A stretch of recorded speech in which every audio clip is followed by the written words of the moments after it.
Yo, what's going on, YouTubers, gamers and hobbyists?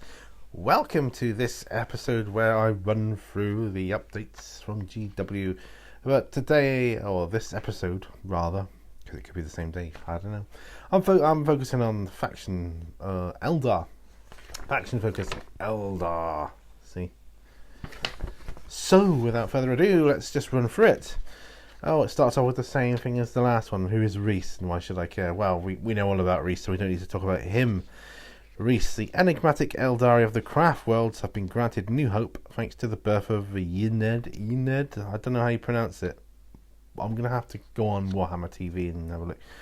Ened. But what should we expect from them in the new Warhammer 40,000 in regards to playstyle? Right, okay.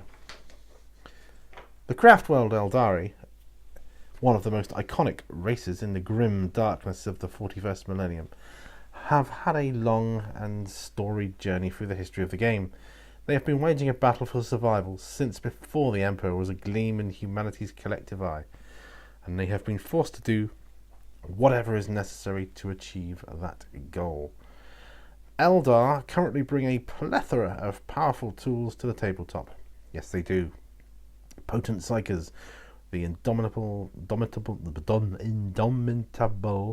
Wraith Knight, blisteringly fast warp spiders, and of course the infamous scatter laser equipped Windrider jet bikes. The Eldar player has more powerful options available to them than they know what to do with. Ironically though, among all these tools, we tend to see the same units pop up frequently, while many mainstay units languish on the shelf. Wouldn't it be fun to see more of iconic units such as the Phoenix Lords and their Aspect Warriors, the Avatar of Cain? Well, I'm here to tell you that all of these units have their place on the tabletops of the new Warhammer 40,000.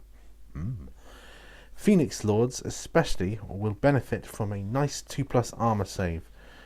They've all been repointed to make all of the choices appealing, and they are more well-rounded, not only tearing bloody swaths through the enemy combatants, but also boosting the abilities of friendly warriors nearby.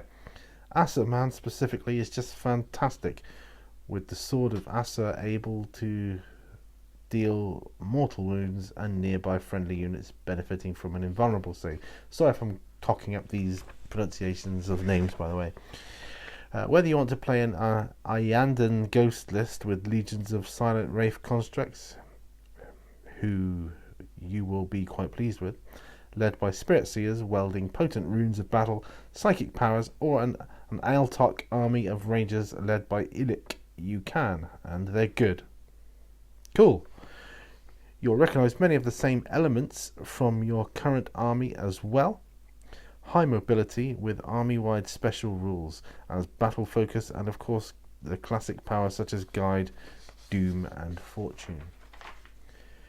You'll also be happy to see multiple play styles available to you, from infantry, and you all know I love my Footdar army, to mechanized, to heavy psyker, to totally psyker absent. You won't feel shoehorned into a single build style, but can exercise your creativity and field the army you desire. But as stated earlier, what makes me most excited as a long-time Eldar player is the new viability of some of the most enduringly beautiful models in the range.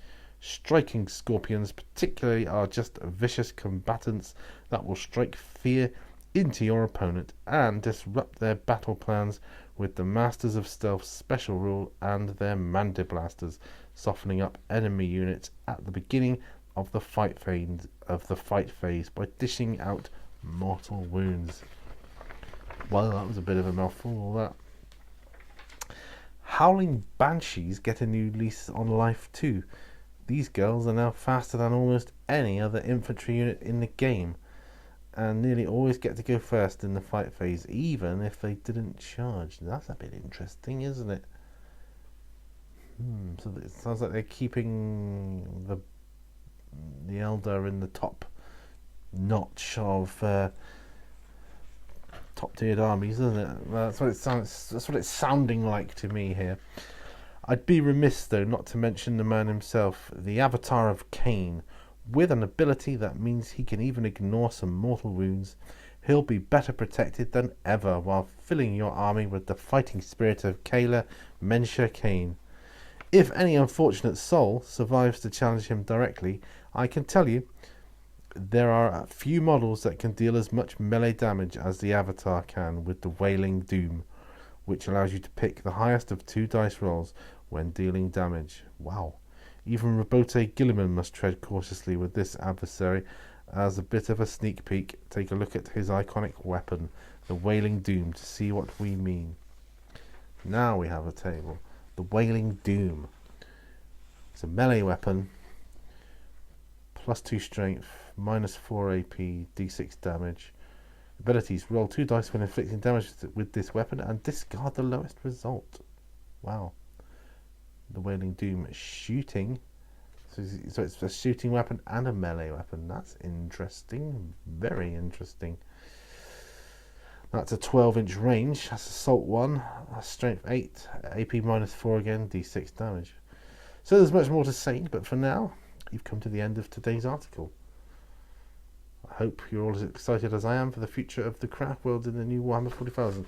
I don't know if you'll be able to see it, but there are the stats for that weapon. Can you see it there? Probably not. And yeah, so thanks for watching with all my jibber jabber and stuff. I'm just running through all these updates as they come out, and I'll keep doing it, you know, just sort of it's out there, it's done, and once it's out there, and anybody changes their minds on what they said or what was said, they can't, because I've already read through them. They're here. They're for historical purposes, and I'm going to end this before I start babbling. It's not a babbling video. So thanks for watching. All brushes lead to what? I will see you on the next video. Bye for now.